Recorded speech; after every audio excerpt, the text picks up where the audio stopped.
বাহিরে প্রচুর বাতাস হচ্ছে আর আমি বসে পড়লাম ভয়েস দেওয়ার জন্য। প্রিয় ভাই বোন বন্ধুরা সবাইকে আসসালামু আলাইকুম এবং আদাব। সবাই কেমন আছেন? আশা করছি অনেক অনেক ভালো আছেন। আপনাদের দোয়া আর ভালোবাসায় আল্লাহর অশেষ রহমতে আমি ভালো আছি আসলে। আর এই ব্যাগটা কিনেছিলাম কয়েকদিন হয়েছে। আড়ংয়ের অনেক ব্যাগ ব্যবহার করেছি, কিন্তু এই ব্যাগটা একটু ব্যতিক্রম লাগলো, বেশি বেশি ভালো লেগেছে। সে কারণে ভাবলাম আমার প্রিয় বোনদের সাথে শেয়ার করি, যদি কারো ভালো লেগে থাকে তারাও আমার মতো করে কিনে নিয়ে আসবে। আমি কিন্তু প্রাইসটা দেখিয়ে দিলাম। আর আড়ংয়ের জামা, জুতা, শাড়ি, ব্যাগ, তারপর সিরামিক, তারপর হচ্ছে ওয়ালম্যাট, যেটাই ধরি না কেন প্রতিটা জিনিস অনেক বেশি বেশি সুন্দর। তো যাই হোক, এখন চলে আসলাম দুপুরের রান্নার আয়োজন করতে। আজকে শুক্রবার, সবাইকে জুম্মা মোবারক। আজকে কার কার বাসায় কী কী রান্না হচ্ছে অবশ্যই ভিডিওতে শেয়ার করবেন, কেমন? আমি প্রতিটা ভাই বোনের ভিডিও মন দিয়ে দেখি এবং ফুল ওয়াচ করি।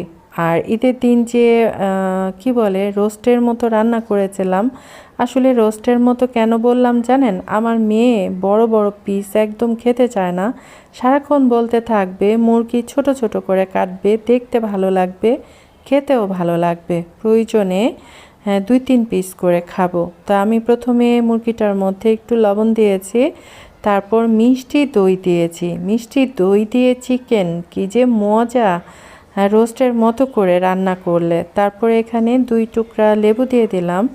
লেবুগুলার মধ্যে খুব একটা রস নাই, তাই 2 টুকরা দিলাম। আর যদি রস থাকতো তাহলে 1 পিস হলেই হয়ে যাইতো।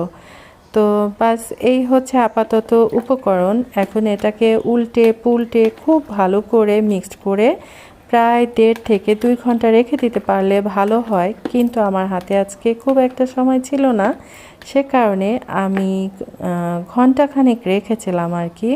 প্রতিদিন কিন্তু রান্নার জন্য এনার্জি একরকম থাকে না, অনেক সময় রান্না তো করতেই ইচ্ছা হয় না, এটা তো আমি প্রায় সময় বলেই থাকি, তাই না? প্রতিদিন এক কাজ কি সবার ভালো লাগে? তো যাই হোক, এটা মাখাজোখা হয়ে গেল। তারপর কি করছি সেটা দেখার জন্য থাকেন আমার সাথে। হ্যাঁ, তোমার রুমে তো অনেক গরম, এত গরমে বন্ধ হয়ে যাওয়ারই কথা নিঃশ্বাস।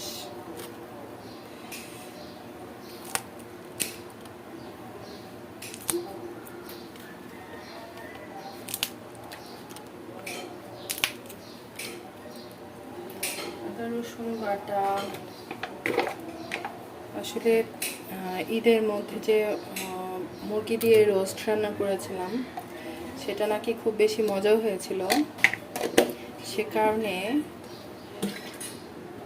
কারণে আজকে আবার রান্নার রিকোয়েস্ট আসছে। একটু সয়া সস দিয়ে দিলাম, অল্প করে একটু ভিনেগার দিয়ে দিলাম। মানে সেদিন যেভাবে রান্না করেছে আজকে সেম টু সেম সেভাবে রান্না করব। আপনাদের যদি কারো ভালো লেগে থাকে তাহলে আপনারাও আমার মতো করে একবার ট্রাই করতে পারেন। আর কালারটা সুন্দর আসার জন্য অল্প একটু পোড়ামরিচ দিলাম, আর হচ্ছে ধনিয়ার গুঁড়া দিলাম।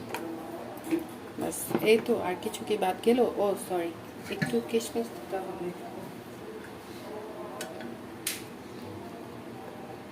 একটু কিশমিশ দিতে হবে, যতটুকুন মনে আসছে এগুলা দিয়ে রান্না করেছিলাম। তো এখন এটা খুব ভালো করে ব্লেন্ড করে তারপর আবার আসছে। কারণ শুনতে চাও?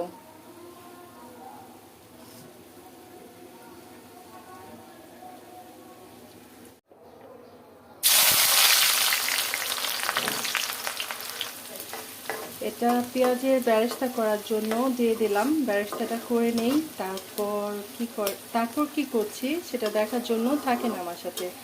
রান্না মজা করে করলেও কিন্তু ভেজাল আছে, তারপর আবার রিকোয়েস্ট থাকে যে এভাবে আবার করে দিতে হবে। মজা হয়েছিল এই আর কি।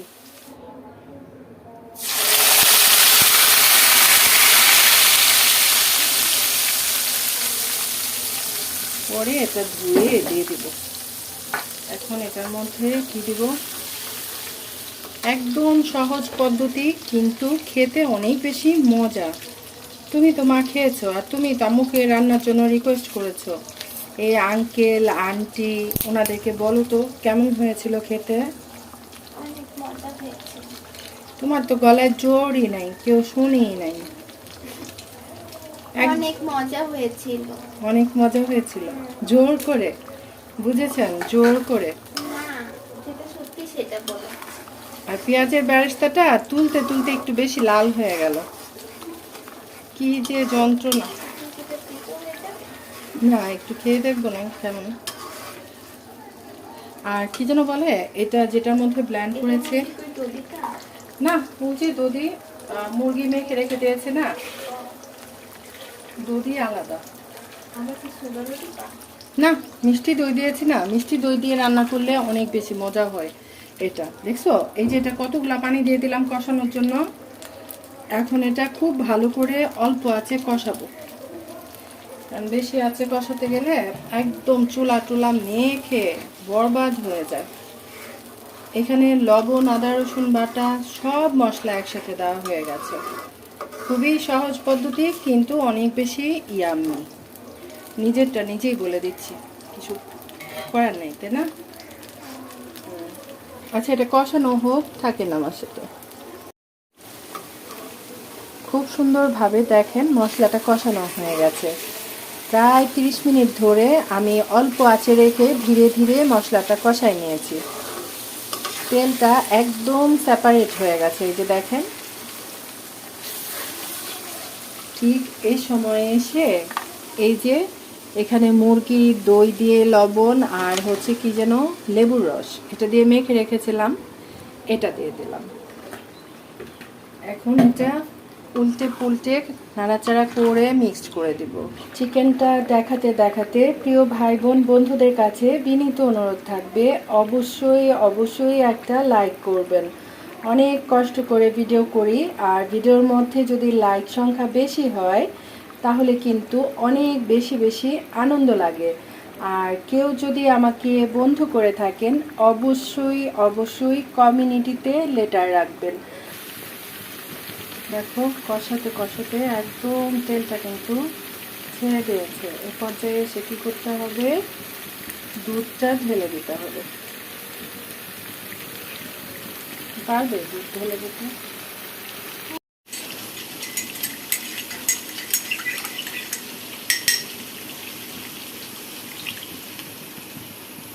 এখানে কি দিয়েছো, একটু কেওড়া জল।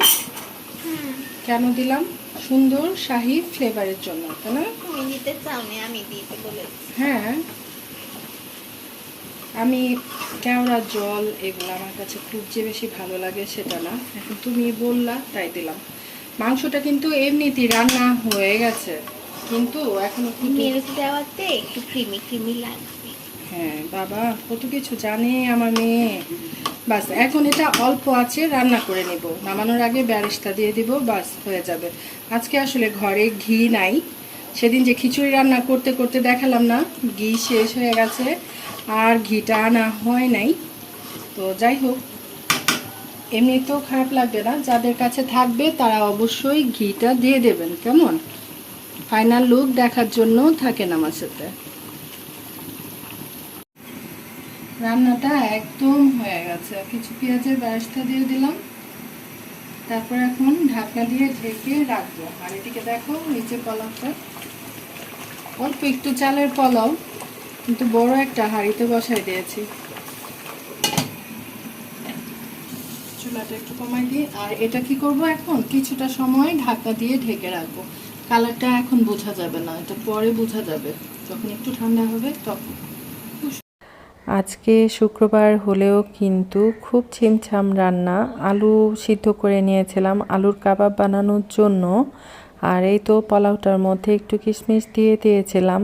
তারপর এখন এটা দমে বসাই দিয়েছি পাশের চুলায়, তাওয়ার মধ্যে একটু মরিচ ভাজাভুজি করে নিলাম। আলুটা আর ডিম, আলু আর ডিম গ্রেট করে তারপর গরম মশলা দিয়ে শুকনো মরিচ পেঁয়াজ ভাজা এগুলা দিয়ে একটা ভর্তার মতো করে কাবাবের মতো করে শেপ দিয়ে তারপর ডিমের মধ্যে চুবিয়ে চুবিয়ে আমি একটা কাবাবের মতো বানাই নিলাম। কারণ শুধুমাত্র চিকেন দিয়ে পোলাও খেতে একদম ভালো লাগছে না। আর আজকে গরুর মাংস তো রান্না হয় নাই, আলু ঝোল টাইপের একটা তরকারি হলে খেতে বেশি বেশি মজা লাগতো। আমার আজকের ব্লগ ভিডিও কার কাছে কেমন লাগলো অবশ্যই জানাবেন। ভালো থাকেন, সুস্থ থাকেন, আবার কথা হবে ইনশাআল্লাহ। আল্লাহ হাফেজ, আসসালামু আলাইকুম।